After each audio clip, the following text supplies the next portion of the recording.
Each and every week, the Vail Symposium puts on intellectually stimulating conferences and presentations. And this week, quite pertinent to our global futures right now, they have a presentation on Brexit going on at the Vail Interfaith Chapel this evening. I've got Claire Noble from the Vail Symposium. How are you doing this morning, Claire? Great. Thanks for having me on, Eric. You know, when we scheduled this last winter, we usually schedule 6-9 months out. You know, some people are like, oh, Brexit will be old news by then. And here we are 3 years after they voted to leave the European Union, and they still don't have a plan on how to leave. They've been given extension after extension because the hard leave was supposed to be back in March. Now it's October 31st, Halloween, and they've got to come up with a plan. Tomorrow, they'll be voting. The Conservative Party in the UK will be voting on their next leader. It'll probably be Boris Johnson, and he was one of the early champions of leaving the European Union. And you know, they've been in the European Union since 1973. And it's more than just trade, right? It's also the movement of people, right? If you're in the European Union, you can travel to other European countries, you can work in other European countries. So right now there are Brits who are living other places in Europe working. There are Europeans who are living in the UK working. It's a very thorny, complex issue. Yeah, and just speaking closer to the UK, like Ireland, you know, Northern Ireland touches Britain, and that's one of the primary trade borders. And what happens if there are no longer open borders between them as a result of the European Union? That is one of the thorniest issues that's yet to be resolved. Will there be a return of a hard border in Ireland? And it's interesting to note that when they did the vote, England and Wales did vote to leave, although I will have to say these are fairly narrow margins. But Scotland and Northern Ireland both voted to stay.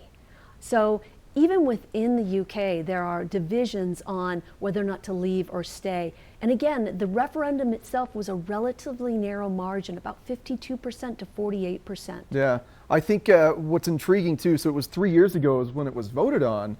So 3 years ago, if you were 16 years old, now you're 18 and have the ability to vote. I've seen some statistics that adding that additional voting population into that pool means it would not have passed. So maybe potentially reballoting, but then that could take up to a year to set up those ballots. And it truly is bedlam, which is the title of your It is speech. bedlam. And the visual that we used when we made our description, it's like something any cat owner knows. Yeah. Your cat goes to the door, he's meowing like crazy, you open the door, he just stands there and looks, you shut the door, then he starts meowing again, and that's kind of the way it feels. Are they leaving? Are they staying? Are they going to do another referendum? I think we'll start to get more clarity because the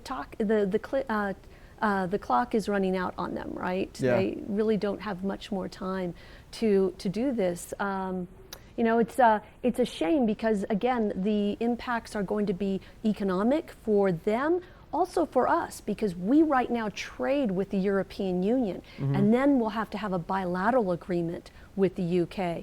And you're really much stronger in a trading bloc than you are when you make bilateral agreements. Because us in the UK, they're a much smaller country compared to us with a much smaller economy. Yeah, it's so interesting. I think in some regards, it's people trying to run away from a globally linked economy when you just can't run away from it right now, and continuing to block it off just keeps causing chaos.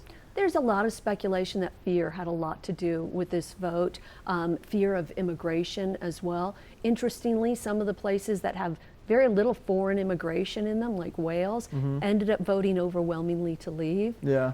So are these fears real or unfounded? Who stoked these fears? There's a lot of evidence to suggest that the Russians also influenced the Brexit vote. So you have malign players who have an agenda that isn't necessarily in the UK's best interest. Well, I hate to end these conversations. I love every Monday. I just want to have a whole show based on the Vail Symposium topics, but we've got to move on to weather. But if you enjoyed that discussion, check out the Vail Symposium tonight on Brexit at the Vail Interfaith Chapel. There are some limited tickets still available at the door. Now we're going to check in with Ashley Prill, get a look at the weather.